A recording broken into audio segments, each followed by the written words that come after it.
Le réforme de cette semaine est celui de la reprise après la pause de l'été. Et nous avons ouvert le journal sur la crise gouvernementale et le changement de ministre. Mais dans l'éditorial, je n'ai pas pu ne pas revenir sur la situation des chrétiens en Irak.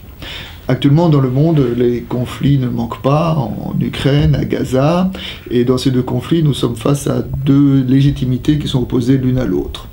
Face à ces conflits, selon notre vision du monde, notre sensibilité politique, nous pouvons être plutôt en faveur de l'un ou de l'autre camp, mais nous savons qu'il n'y aura pas d'issue sans qu'il ne soit politique, il n'y aura pas d'issue sans compromis. En revanche, ce qui se passe en Irak est d'un autre registre.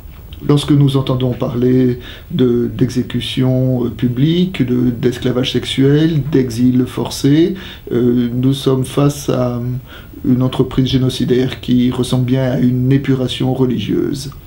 Nous sommes face à une folie mortifère qui peut être assimilée à ce qu'on appelle le mal, mais le mal avec un M majuscule. Face au mal, il y a trois réponses qui sont attendues. Tout d'abord, nous devons garder les yeux ouverts. Nous sommes encore dans le temps des vacances et nous pouvons avoir la tentation de fermer le journal et de nous reposer tranquillement, mais nous n'avons pas le droit de ne pas savoir.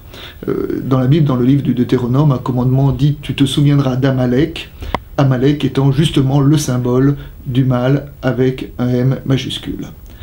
Alors que nous pouvons avoir tendance, nous avons du mal à voir ce qui fait mal à voir, et bien justement nous avons besoin d'être lucides face à ce qui est fait mal à voir pour pouvoir savoir comment réagir et penser.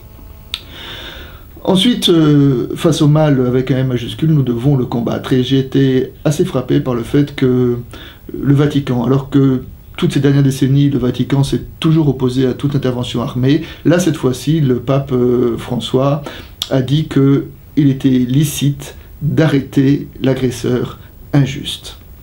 En théologie morale, le recours à la violence fait partie de l'ultime recours, mais justement, actuellement, en Irak, est-ce que nous ne sommes pas face à quelque chose qui relève de l'ultime?